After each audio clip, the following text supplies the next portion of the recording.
নমস্কার বন্ধুরা, কাতল মাছের ঝাল ঝোল তো অনেকেই বানান, কিন্তু আজ যে মশলায় বানাবো তার স্বাদ সত্যিই অসাধারণ। চলুন শুরু করি।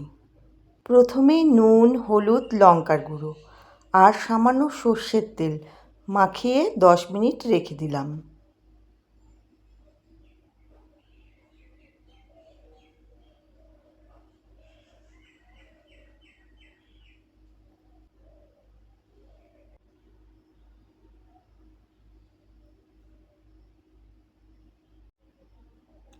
তারপর গরম তেলে মাছগুলো হালকা সোনালি রং করে ভেজে তুলে রাখলাম।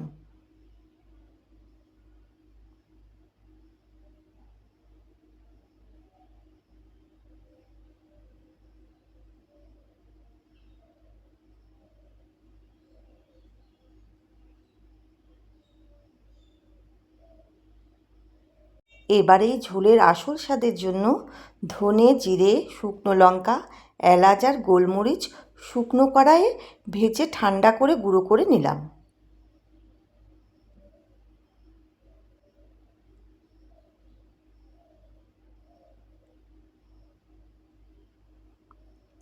এই ভাজা মশলাই রেসিপির স্বাদ আরও বাড়িয়ে দেবে। এরপর কড়াইতে পরিমাণ মতন তেল গরম করে কালো জিরে ফোড়ন দিলাম। তারপর পেঁয়াজ কুচি দিয়ে ধীরে ধীরে ব্রাউন হওয়া পর্যন্ত ভেজে নিলাম। এবার পেঁয়াজ বাটা, আদা রসুন বাটা আর কাঁচা লঙ্কা বাটা দিয়ে ভালো করে কষিয়ে নিলাম।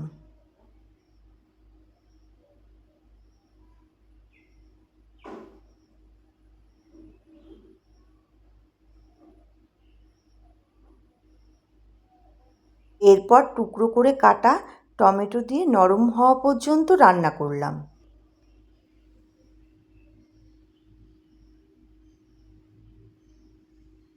এবার একটি বাটিতে 2 চামচ দই, তার সঙ্গে লঙ্কার গুঁড়ো, হলুদ গুঁড়ো,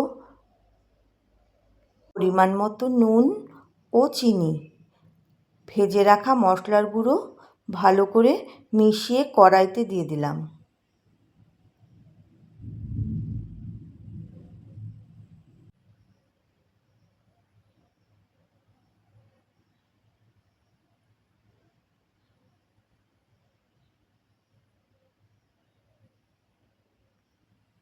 এরপর ধীরে ধীরে কষাতে থাকলাম যতক্ষণ না মশলা থেকে সুন্দর করে তেল ছাড়তে শুরু করলো।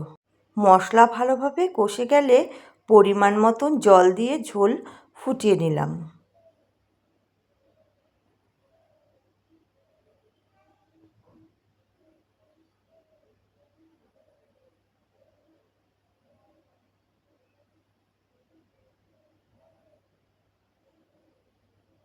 ঝোল ফুটে উঠলে ভেজে রাখা কাতল মাছ দিয়ে আরও কয়েক মিনিট রান্না করলাম।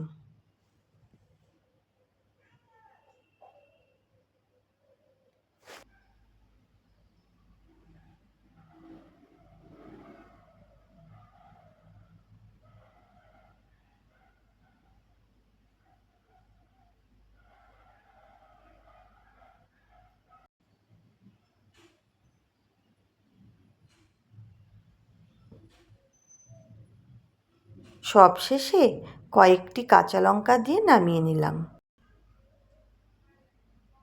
ব্যাস তৈরি হয়ে গেল আমাদের সুস্বাদু ঝাল ঝাল কাতল মাছের ঝোল। আপনারা বাড়িতে একবার বানিয়ে দেখবেন। কেমন লাগলো অবশ্যই কমেন্ট করে জানাবেন। ভিডিওটি ভালো লাগলে একটি লাইক দেবেন, বন্ধুদের সঙ্গে শেয়ার করবেন। আর এমন নতুন নতুন ঘরোয়া রেসিপি পেতে আমার চ্যানেলটি সাবস্ক্রাইব করতে ভুলবেন না। ধন্যবাদ।